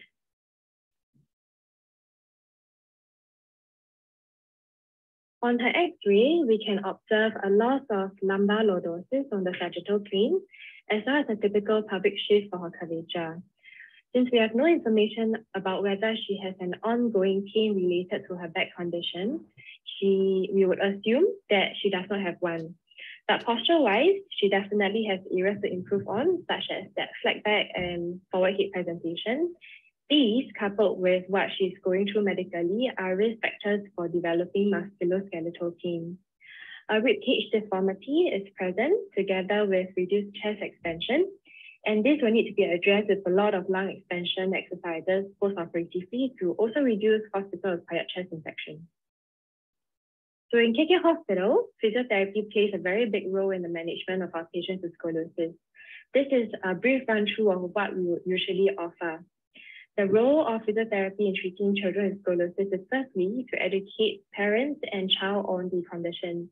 They often have many questions pertaining to their daily functions, such as if certain posture or activity would aggravate their curvature. There are also patients who present with postural concerns stemming from their curvature, such as hyperkyphosis and pelvic shift. The main goals of physiotherapy exercises are to improve postural balance, manage pain, improve flexibility of the spine, complement the bracing regime, and improve their well-being and quality of life. If the patient does progress to surgical stage, that is when we will also come in for pre and post-surgical rehab. Preoperatively, the patient gets referred to physiotherapy by the attending surgeon, and we'll see them prior to their op date. There are three main physiotherapy goals for patients preoperatively. The first one is to introduce and explain the role of physio pre and post-operatively, explain to them the importance of maintaining optimal fitness and lung function prior to surgery. We will explain to them the expected outcomes and goals for physiotherapy during their inpatient stay, such as their bed mobility expected, teaching them how to lock roll, how to get out of bed in a way that is the least painful and safe for the wound site, how to reduce the risk of hospital-acquired chest infection by using the incentive spirometry, doing breathing exercises, and frequent change of position in bed. We will also teach them safe and independent early ambulation, as well as ensure that they have good balance and is walking safely before going home. They will also need to be educated about the expected outcomes and goals post-surgery, such as the timeline for recovery. And usually that involves performing regular daily activities and returning to school by the 3-month mark, and non-contact exercises by the 6-month mark, as well as returning back to contact sports if they are an athlete by the 1 year or 1.5 year mark. The second goal is to treat any existing pain that the patient may have. So if the patient presents with any existing pain, we aim to continue pain treatment with exercise and modalities offered. We want to reduce and manage this existing pain as much as possible so that post-operatively, the patient would already have good knowledge on how to manage it. This is also to reduce the risk of pain avoidance movement or delay rehab because of a complicated pain history. The third goal is to maintain the patient's level of physical activity and lung function. We try to achieve this by educating them about the importance of maintaining their usual exercise or activity level prior to the op. If there isn't any pain that's stopping the patient from performing regular exercise, they should definitely continue to do so. This is to ensure that their physical health with respect to muscle and lung functions are optimized prior to undergoing a big operation. As you all know how the surgery would result in deconditioning, so their pre-morbid physical function is actually a really important part of the entire rehab journey. We use the 10-meter walk test as one of the outcome measures taken before the op and after the op to ensure that the patient returns to at least a pre-morbid walking speed. These tests also help us to deduce any abnormal gait pattern after the op, and it is if the patient is of community ambulance speed, so if they are like safe to return to walking on the street and things like that, as well as confidence with ambulation. So in KK Hospital, all patients planned for surgery will receive a Scoliosis Passport. This contains information from the multidisciplinary team. This includes background information on the scoliosis condition itself, treatment options available, and that includes bracing, physio, surgery, as well as discharge information and home care after the surgery. It is a really comprehensive booklet, and it provides a good overview for any patient with idiopathic scoliosis. It also allows them to understand how different doctors, nursing team, physio, the orthotist comes in to play a part in their entire scoliosis journey with us. So our post-operative physiotherapy protocol begins inpatient from post-op day 1, where we will encourage early mobility as much as possible. For example, on the first day post-op, the emphasis is to optimize lung function and prevent chest infections with deep breathing exercises and using the incentive spirometer. We also teach them bed mobility techniques to encourage the patient to sit out of bed whenever possible. Standing and ambulation is attempted from day 2 onwards, as tolerated by the patient. The aim is for patients to achieve independent and safe ambulation prior to going home. And this usually happens within 5 days and at most a week. We have a very strong collaboration with the multidisciplinary team in achieving these goals, especially with the pain team to optimize pain control while mobilizing the patient. We also need to have very close communication with the nursing and medical team to ensure that the rehab carried out during their inpatient stay is safe for the patient. So in KK, all post-op spinal fusion patients are given a default 1 month follow-up with physiotherapy. This usually also coincides with the surgeon's visit so that we can ensure that the wound healing is acceptable before any further physio intervention. Some concerns that these patients present with include development of shoulder, neck discomfort from prolonged static sitting positions once they return home. Others who are more comfortable physically might want to start exploring some exercises to do, but they are clueless. So this is when we'll guide them on what is appropriate at their stage of recovery, which can include upper body mobility exercises, strengthening for the lower limbs and core musculature, as well as simple cardiovascular exercises like brisk walking. Sometimes patients may complain of lack of sensation in certain regions of their bodies for a prolonged period of time. And this is when we'll also need to refer back to a doctor for a check to make sure that the nerve damage is not permanent and it's slowly improving over time. Now, post-operatively, the first goal is to make sure that patients are able to discharge home safely and have the ability for certain independent performance of daily tasks, such as ambulation, getting out of bed as mentioned. Then once they have their pain well controlled and the wound starts to heal well, we can start to look at addressing certain deficits such as the reduction of strength, mobility from the surgery. Often patients would find that balance is something that has changed significantly as they are now posturally a lot more upright because of the insertion of the fusion. And they are very symmetrical, more symmetrical compared to pre-surgery. Now, the body will take some time to adjust to this new change in balance, and the vested system will also take time to adjust to this new posture. So for patients who have very big curvatures before the op, lung capacity is often compromised even before the surgery due to the compression deformity of the rib cage. So post-surgically, we need to make sure that this reduction in lung function is addressed through gradual increment of paced cardiovascular exercises. Now, pain is a factor that plays a big part in affecting how quickly the patient can recover. So the pain team is very much involved on this, making sure that they have the right pain medications for controlling their pain well so that they can move well. And aside from medication, exercise actually also helps to moderate and reduce the level of pain, especially if the discomfort comes from a muscular or joint issue, such as stiffness from not moving well. Currently, most patients are able to hit the timeline goals, meaning they're able to return to school and activities of daily living without pain by 3 months. They are also able to return to some form of exercise, such as jogging, swimming, by 6 months.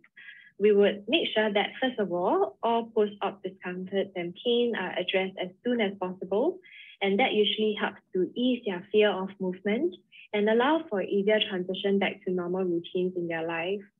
A reduction in the thoracolumbar region range is definitely expected due to the fusion, but the neighboring joints such as the scapulothoracic and lumbopelvic joints are common area of stiffness that give rise to discomfort for these patients as well. We would therefore also want to make sure that the range of motion in these areas are not overly limited. When a patient first returns to school and physical education classes, they would usually be excused from body contact sports by the surgeon until about the 1 year mark to reduce the risk of injuries that would cause damage to the implant as it takes time for the bone and implant to ossify. They are, however, allowed to take part in low intensive exercises like jogging in school, and they definitely should, because exercise is not contraindicated, but simply modified to each patient as tolerated. So this is how physiotherapy comes in very nicely to guide the patient along, and hand in hand with the medical team, we definitely want to aim to allow these patients to return back to their normal lives without much discomfort at all. So with that, I've come to the end of my presentation. Feel free to ask any questions in the Q&A session. Thank you.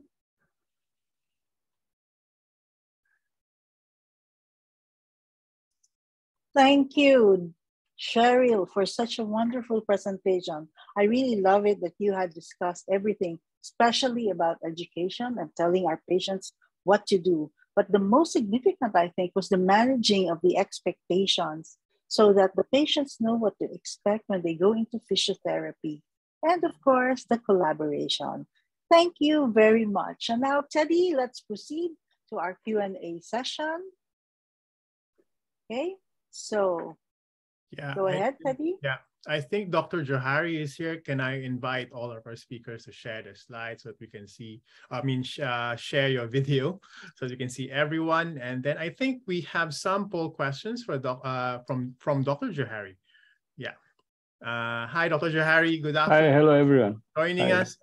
We will just about to share your poll question. Sure. Yeah, so I think this, the first question from this is for our viewers, just to check whether you're listening earlier on during Dr. Johari's lecture. Yeah, Dr. Elinda, you want to share? Yeah. Okay, all right. So the first question that we have on the poll is, which of the following is true of early onset scoliosis? It has a varied etiology. It occurs within the first 10 years of life. It is associated with other abnormalities, or it affects pulmonary function. You have 30 seconds to answer the poll. All right. Then we will share the results. Yes. And later on, Dr. Johari will tell us the correct answer for this question. Okay, sure. Yes. All right. 10 more seconds, everyone. Please key in your answer. Yeah, I'm sure that they have a lot of questions. Please key it in the Q&A box, then we can actually discuss it following the poll questions. Okay, I'm sharing the results. All right, okay. Dr. Johari, what's the correct answer? Yeah, you want me to answer this? Yes, please. Yes. Okay, so early onset scoliosis refers to the age of onset, and it's before the age of 10 years. But anything falling in that age range, you know, whether it's neuromuscular, whether it's congenital, whether it's idiopathic, all would come under the banner line of early onset scoliosis, you know, under the broad term of early onset scoliosis. So it can have a varied etiology. So if there's a congenital problem, it can be associated with other abnormalities. And even otherwise, you could have other abnormalities as a feature of early onset scoliosis. Mm-hmm. These deformities generally become huge and they affect pulmonary function. So the right answer is all of the above, you know. Then everybody is right. Okay, great. Everybody's correct. All right. Okay. Okay, let's go on to our second poll question. Okay, rib hump is a sign of the flexibility of the spine, correctability of the spine, rotation of the vertebral bodies, or fusion of the vertebral bodies. Again, 30 seconds to give in your answers.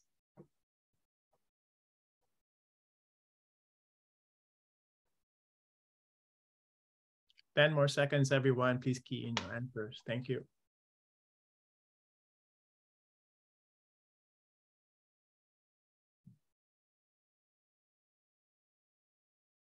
All right, these are okay. Yeah. Back to you, Dr. Johari. Yeah, thank you. So the correct answer here is rotation of the vertebral bodies, because with the scoliosis, you have a movement in the transverse plane. This is because all the vertebrae are joined together and they just can't shift in a lateral plane. They rotate along with the shift which happens in the coronal plane. So we have rotation of the vertebral bodies, and rotation of the thoracic vertebral bodies gives rise to the rib hump in the thoracic region. Rotation of the lumbar vertebral bodies give rise to a lumbar prominence, you know, a small hump in the lumbar region. So it's rotation, nothing to do with flexibility of the spine. Rib hump is a sort of a structural change which is happening. So very small amounts of rib hump may be flexible, but generally the large rib humps we see are not flexible. So it doesn't indicate the flexibility. And the same, this flexibility is put in a different way as correctability of the spine, you know. A spine which is flexible is correctable. So these two are wrong answers.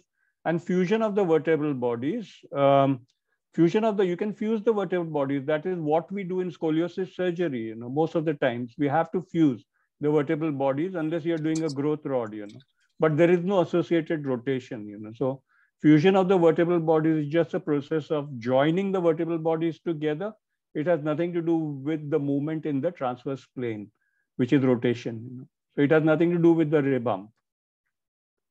Is that clear? So yes, very clear, loud and clear. And we see that our audience were very attentive. Okay, let's go on to the third poll question.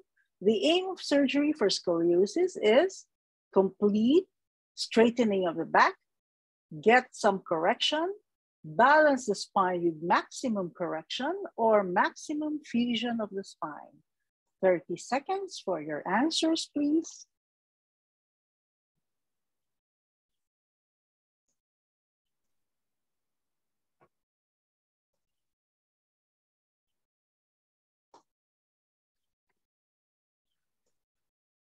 Okay, let's see.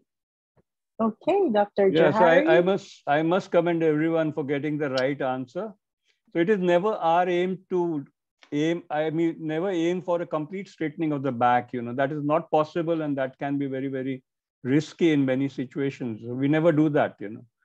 Again, getting some correction is a sort of a very modest ambition. And naturally the surgeons want, the ambitions are larger. So it's not getting some correction, but trying to get the maximum amount of correction possible. But the spine has to be balanced. At the end of the day, the plumb line from the occiput to the sacrum must pass in a straight line. So you could correct one curve, but unbalance or decompensate the patient. And that is what we do not want to do. So we want to balance the spine with maximum correction. And the last answer, there is maximum fusion of the spine. We really don't want to fuse the spine maximally, but minimally. So we want minimal fusion to leave motion segments above and below where we have instrumented. Generally the area of instrumentation is the area of fusion. So we don't want to unnecessarily fuse the spine because that would give rise to less mobility, which we don't want. The patient wants to be as mobile, as possible. Right? Yeah. Right. Yeah, correct, Dr. Thank you. Thank you for the point. Thank you. Yeah, I think after the poll question, we can actually answer some questions from our Q&A box. I think majority of the questions here lies on the adjuvants that we use, particularly from what Dr. Bruchali and Dr. Genevieve discussed earlier on from the anesthesia component. I think they asked a couple of questions regarding gabapentin and pregabalin. Let's start with that first, because they have a question when to start, gabapentin or pregabalin, and how much is the dose and what's the maximum dose. Maybe I think I start with Dr. Genevieve first because she mentioned pregabalin in her talk and the dose as well. Yeah, Dr. Jenny? Yes. Sorry, can you hear me? Yeah, we can hear you. Thank you. Yeah. So we initially in our program itself had started with gabapentin, and then along the way we just moved to pregabalin because pregabalin also came. We had some issues with gabapentin, as in some patients had some mood changes.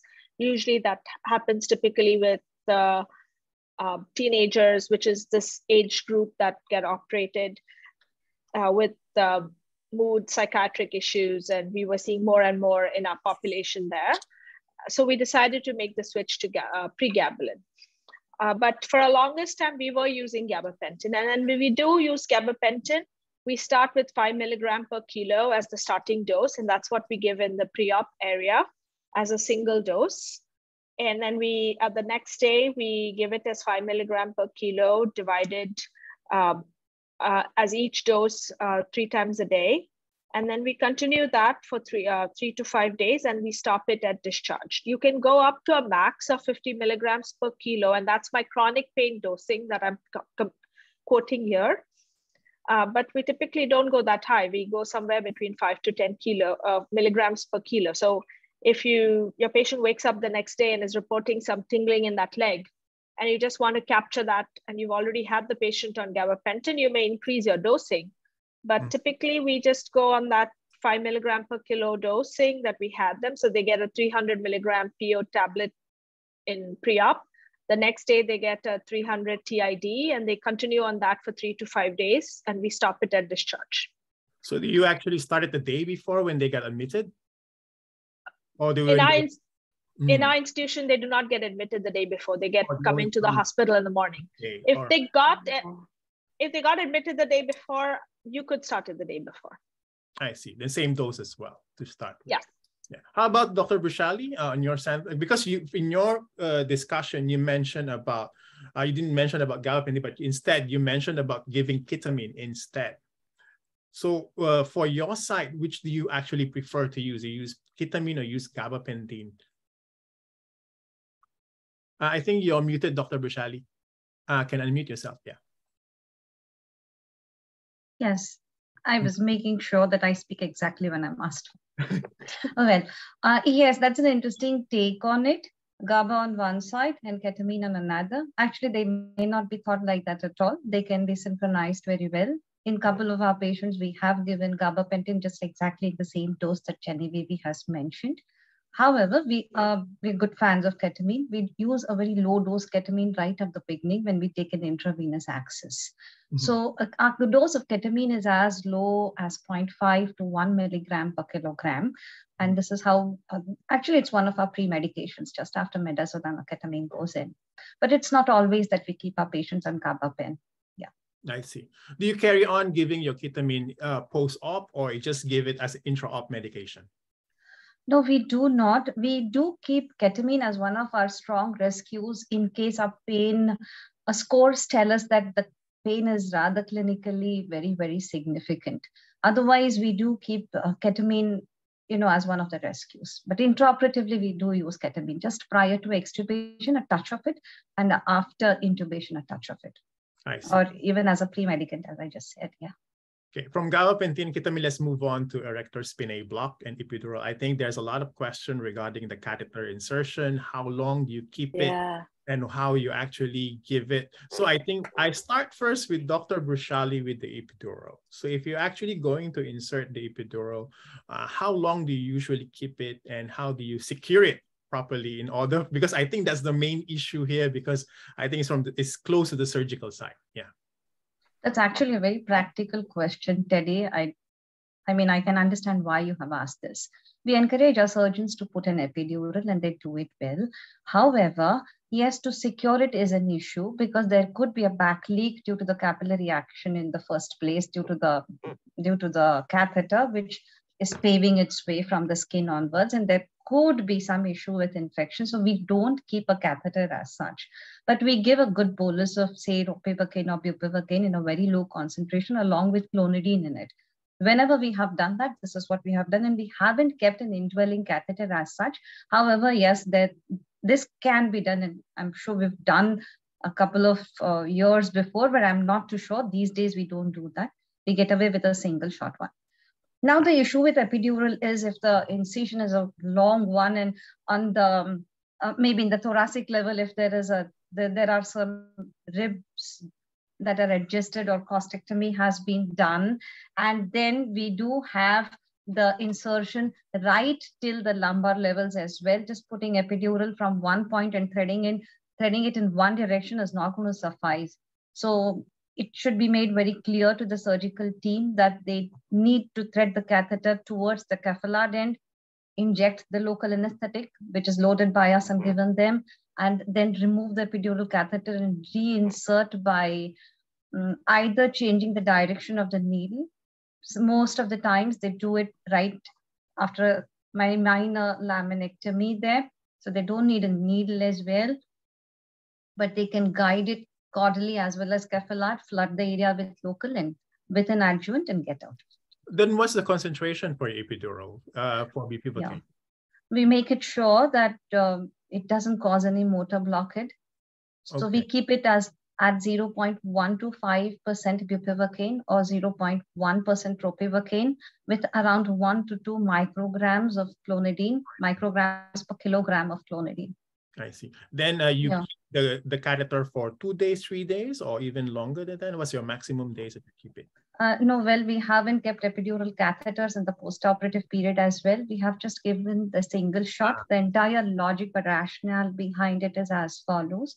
What we want to do is we want to start from a lower pain, and we want to definitely reduce the opioids that they consume in the first 24 hours at least. And once we have once we're sure of that, the days following are better and better any which ways. So our first good shot of epidural prior to extubation, number 1, shall aid the extubation. Number 2, shall reduce the dosage of maybe fentanyl patches, maybe fentanyl boluses, and all the other effects that fentanyl gets along, such as hyperalgesia, such as the ileus, such as the nauseas and the vomitings. So yes, that is what the logic is. Going to Dr. Jenny, so from your end, you discuss about erector spinae block. So can you share about, let's say, how long do you keep it and what concentration of bupivacaine or levobupivacaine or ropibupivacaine you're using for it? Yeah. So we only keep the catheters in place for about 2 days, and that is the protocol. So we take it out about 2 days, maybe 3 days at max. We are right now only using lidocaine in these catheters. And that's because because they're surgically placed catheters, and the team, the regional team monitors lidocaine levels. So they want to be able to monitor the levels to see for local anesthetic toxicity, because these are surgically placed and the epidural space is disrupted. And the ESP, erector spinae space is also, because of all the surgical manipulation, all the anatomy is altered. So the local anesthetic could be going in any anatomical space.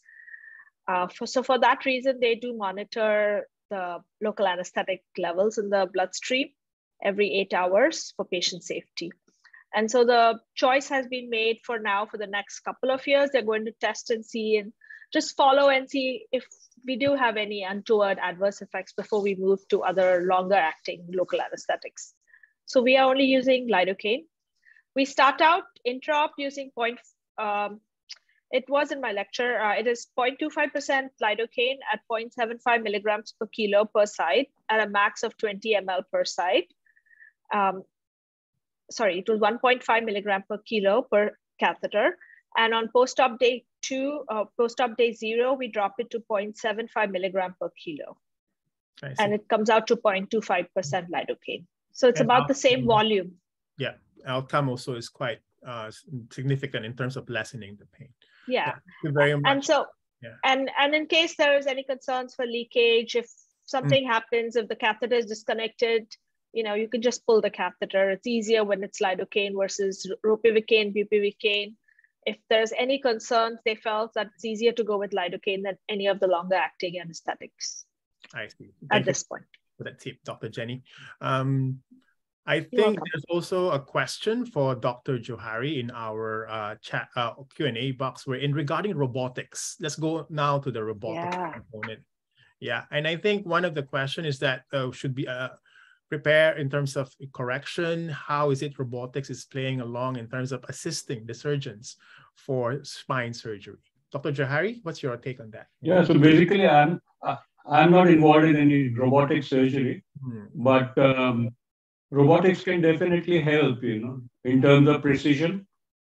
Okay, especially for the pedicle screws, passage of that, and then the correction, which is happening. So it can help, but it involves specialized equipment, and, robotic arm is required for many of these activities. I see. And I think they have a question also. What should the anesthesiologists prepare to support the correction of scoliosis with the help of robotics? Dr. Jenny or Dr. Roshali, do you have any experience with robotics assistance? And then what are the tips? Any difference in terms of preparation? Dr. Jenny first? We haven't done any robotic surgery that I know of yet. Yeah. In the pediatric side. I think in something very similar here, Teddy. Yeah. But however, I think we can apply the same general principles which we use for robotic other surgeries out here. We probably will have a minimal access anesthesia out here. Yeah, true. Yes. Yeah, because that's what happens in robotics. We are far away from the patient, and the entire more than half of the operation theater is occupied by the robots and the equipment. Yeah, true. The principles would remain the same, won't they? I think it's still the same. In fact, in KK, we do have some robotics experience. Yeah, sure. Preparation is the same, and even the medications that we use are the same as well. Okay, I think there's another question here in the Q&A, which we haven't answered yet. It's mainly for the ventilation strategy. I think two of our viewers ask about what is your recommendation for intraoperative ventilation strategy to reduce post-operative respiratory complications? And Dr. Ade asked about particular interventions to enhance pulmonary functions. I think let's start first with the ventilator strategies intraop. Dr. Brushali, since you talk about anesthesia recipes for intraop. Yes. Teddy, aren't you really happy with the questions that are pouring in? Because they're so precise, and they actually are pinning every what should I say, every problem that can occur in anesthesia. Yes, ventilation is a big experience. Yes. So that's something that is should be very thoughtfully constructed here.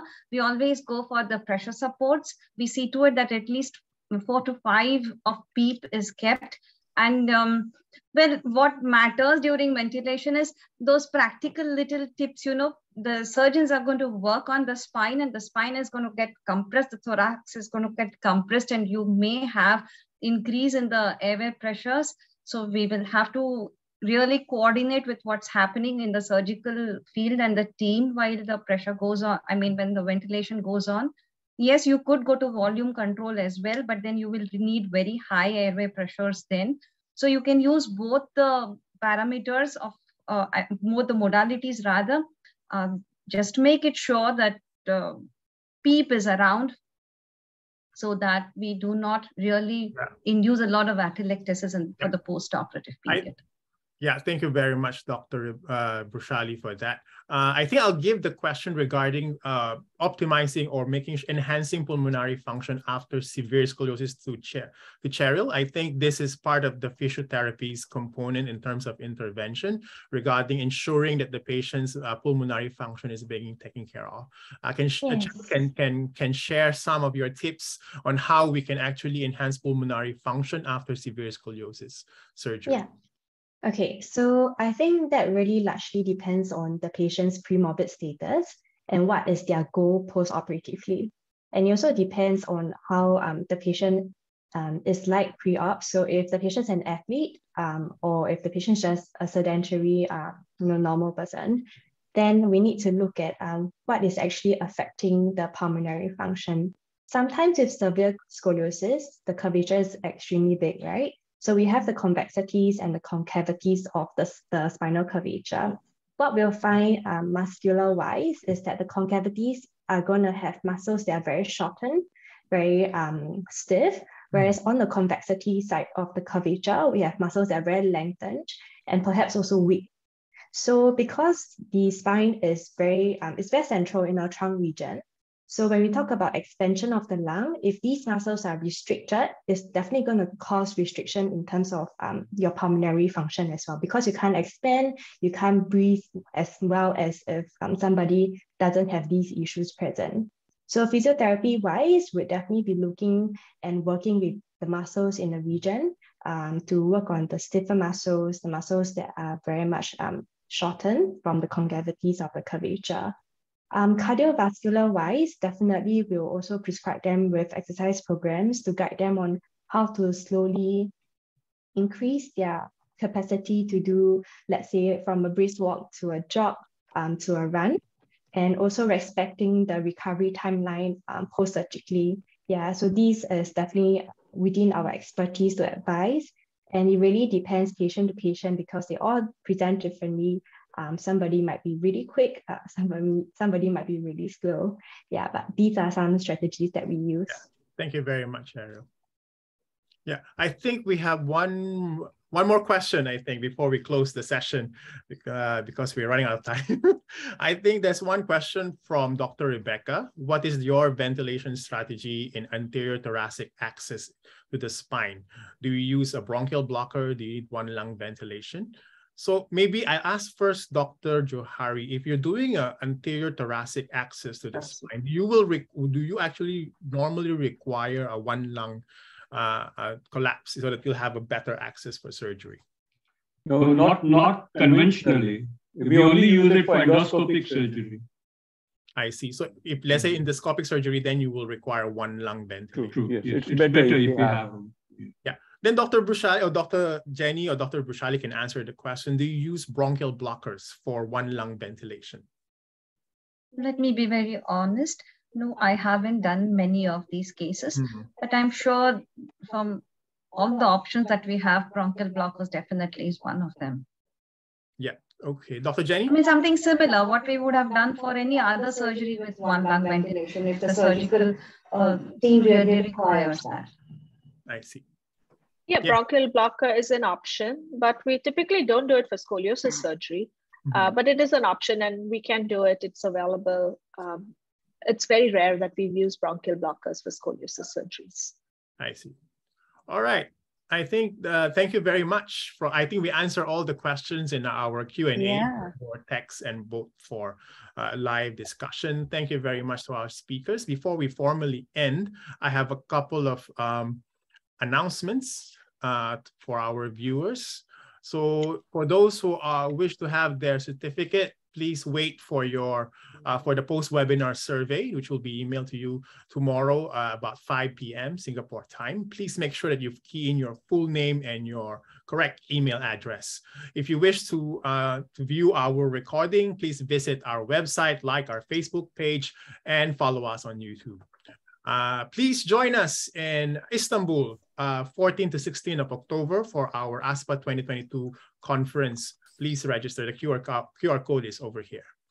For our ASPA members, please be reminded that our ASPA annual general meeting has been moved to 23rd of July instead of the 24th. So we will be meeting next Saturday for all ASPA members. Invitation link or registration link was sent to all your emails. Please do check. We will send again another round next week.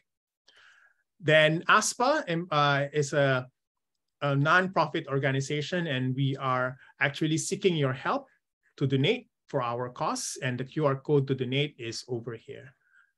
And lastly, please join us for our next webinar. It will be on the 21st of August, Anesthesia for Plastic Surgery. This will be our 8th ASPA-FLEX for this year. So the registration link will be sent to you by email tomorrow at the same time. If you wish, there's a QR code here. You can scan the QR code and register. Again, on behalf of Dr. Bruciali, Dr. Erlinda, and the rest of the speakers, thank you very much for staying tuned and listening to us. Hope you learned something regarding spine surgery, and you listen to our team who works very well for the benefit of our patient. Thank you very much and have a pleasant evening to all. Thank you. Thank you, everyone. Thank you. Bye. Thank you.